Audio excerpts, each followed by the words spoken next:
민주당 박수현 원내대변인과도 7분 정도 진행하겠습니다. 박 대변인 나와 계시죠?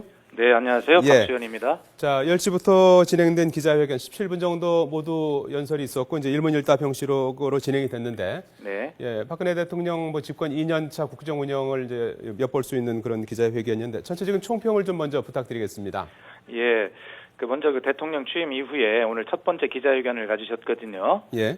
그동안에 기다려온 것에 대해서 하여튼 진일보한 자세이다 이렇게 우선 평가를 하겠고요. 예. 앞으로 이러한 기자회견을 기회를 자주 가져서 국민과 직접 소통하는 노력을 강화하기를 기대한다는 말씀을 총평으로 좀 드리겠습니다. 그러나 오늘 사실은 국민들이 듣고 싶었던 이야기가 너무나 많았습니다. 너무 갈증이 심했는데 그래서 오늘 기자회견을 통해서 불통과 분열의 정치 이것을 끝내고 이제 대통령께서 진심으로 말씀하시는 소통과 통합의 정치를 열어가는 계기가 됐으면 하고 내심 기대를 했었는데 오늘 전체적으로 보면 중간중간에 이제 의미 있는 말씀도 한두 가지 평가는 할 수 있겠습니다만 전체적으로 보면 국민의 이런 요구에는 전혀 응답하지 않은 채 역시 대통령께서 하고 싶은 말씀만 일방적으로 되풀이한 그러한 내용이었거나 아니면 과거에 계속되었던 정책들을 계속 앵무새처럼 되뇌이는 이런 부분들이 있었다 하는 말씀을 드리고요. 무엇보다 아쉬운 것은 대통령께서 아쉬움을 많이 표현하셨지만 지난 1년간 왜 우리 이 박근혜 정부 1년이 이렇게 어려웠습니까? 그것은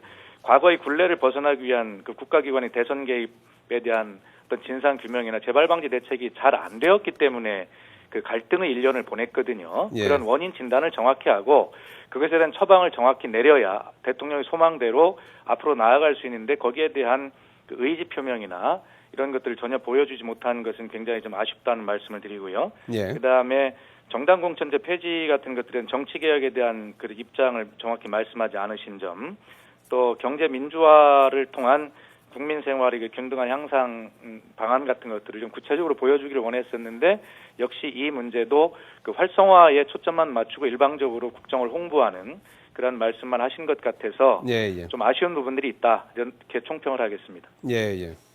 지금 앞서도 좀 언급하셨습니다만은 지금 불통 논란과 관련해서도 이제 언급이 있었지 않습니까? 네. 그래서 앞으로 이제 충분히 소통을 이제 하겠다는 언급을 하면서도 이제 전제 조건은 법을 지키는 것이다 이런 언급이 있었는데 오늘 기자회견을 통해서 그동안 불통 논란이 좀 수그러들 수 있을 거라고 보십니까? 좀 그렇게 기대를 합니다만 거기에 대해서 그렇게 썩 낙관적인 희망을 가질 수 없는 안타까움이 있습니다. 우선 지금 사회자께서도 소통의 전제 조건은 법을 지키는 것이다라고 하는 대통령의 말씀이 참 특이하게 생각이 되니까 좀 질문을 하시는 거라고 저는 생각을 하는데요. 소통을 함에 있어서 법을 전제하는 것, 이 말씀 자체가 저는 가장 오늘 말씀 중에 이해가 안 가는 부분 중에 하나입니다. 그래서 그렇게 했기 때문에 지금 여러 가지 갈등들이 생기고 했는데 과연 이 소통을 바라보는 대통령의 문제의식 이것이 굉장히 좀 문제라고 저는 보고요. 그동안 전국을 경랑 속에 몰아놓고 국민 경제를 파탄으로 내몰고 있는 어떤 가장 중요한 부분들이 이런 어떤 소통이 부족했던 것, 소통을 통해 문제를 풀어가고자 하는 의지 이런 부족했던 것이라고 보면 오늘 역시 소통을 말씀하시면서 법을 지키는 것이 전제다라고 강조하시는 것은 여전히 지금까지 운영해왔던 소통에 대한 자신의 의지나 시각을 바꿀 생각이 없다는 말씀이시고 또 국정 운영의 기조도 그에 따라서 바뀔 것 같지가 않습니다. 그렇기 때문에 이 부분은 대통령께서 지금 소통을 생각하시는 인식 자체를 좀 더 넓게 좀 가져주셔야 된다라고 하는 그런 아쉬운 생각을 오늘 대통령이 말씀을 드리면서 가장 깊게 한 부분입니다. 기자회견에서 이제 국정원 대선 개입 의혹이나 특검 요구 같은 민감한 전국 현안에 대해서는 이제 재판 중인 사안이기 때문이라면서 이제 말을 아끼지 않았습니까? 여기에 대해서는 어떤 입장이신지요? 네, 그렇습니다. 이 말씀은 대통령께서 1년 내내 해오셨던 말씀입니다. 전혀 변화가 없지요. 아까도 말씀드렸지만 지난 박근혜 정부 1년의 문제는 야당이 발목을 잡았기 때문이 아니라 스스로 이런 문제를 해결하고자 하는 의지가 없었고 대책이 없었기 때문에 스스로 발목을 잡고 스스로의 늪에 빠진 것입니다. 그런 문제의식을 정확히 하기를 바라고요. 그럼에도 불구하고 이 문제에 대해서 전혀 언급하지 않고 있다는 것은 가장 실망스러운 부분 중에 하나입니다.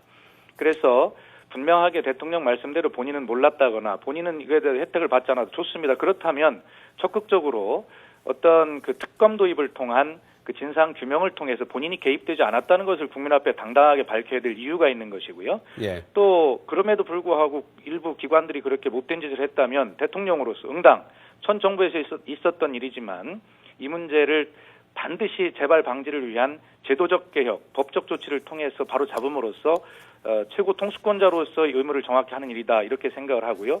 그럴 때만이 이 전국을 빨리 혼란스러운 전국을 끝내고 정말 어떤 그 창조 경제가 됐든 뭐가 됐든 그렇게 대통령이 집권 2년 차부터 대통령 고유의 정책을 수행하면서 대한민국을 앞으로 끌고 나가기 위한 그러한 어떤 국정의 기조 변화가 있어야 되는데 역시 이것을 해결하지 않으면 대통령 집권 2년 차도 큰 희망이 없다. 문제의 원인이 어디 있는지 대통령께서 정확하게 다시 한번 인식하시기를 예. 간곡하게 호소드립니다.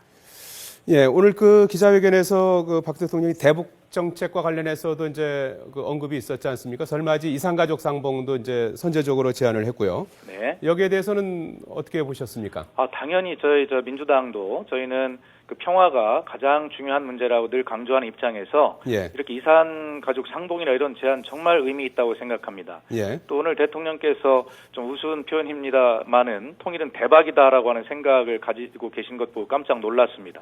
예. 예. 다행스러운 일이고요. 예. 오늘 하여튼 인도적 지원을 강화하고 민간 교류 확대 의지를 밝힌 점이나 또 이산가족 상봉에 대한 의지를 밝힌 점, 또 정상회담에 대한 전향적인 자세를 밝힌 것은 평가를 합니다. 다만 가장 중요한 것은 이 대북 정책도 역시 상대가 있는 것이거든요. 예. 그래서 중요한 것은 우리가 일방적으로 이야기하는 것은 중요하지 않습니다. 예. 예. 상대가 있는 것이니만큼 그 상대방에게 진정성 있게 들릴 수 있도록 그리고 그러한 대통령께서는 말씀하시는 신뢰 프로세스가 아주 강하게 작동될 수 있는 그런 진정성을 가지고 대북 정책을 할 때 이러한 제안도 의미가 있다라고 생각이 되고 지금 정말 목 빠지게 기다리고 있는 우리 이산 가족들에게도 희망을 진짜 줄 수 있다 이런 생각을 가지고 있습니다. 그래서 예. 상대방에 대한 실질적인 어떤 그런 긴장 완화책이나 예. 상대방에 대한 입장의 배려 같은 것들이 없는 일방적인 선언이어서는 안 된다는 그런 말씀으로 좀 예. 대신하겠습니다. 시간이 뭐 얼추 이제 비슷하게 돼갖고 끝으로 한 가지만 좀 짧게 여쭙겠습니다. 네. 혹시 뭐 야당도 기자회견 예정이 돼 있습니까? 저희도 그렇게 되어 있습니다. 준비하고 있습니까? 그렇습니다. 예, 잘 들었습니다. 고맙습니다. 네, 감사합니다. 예.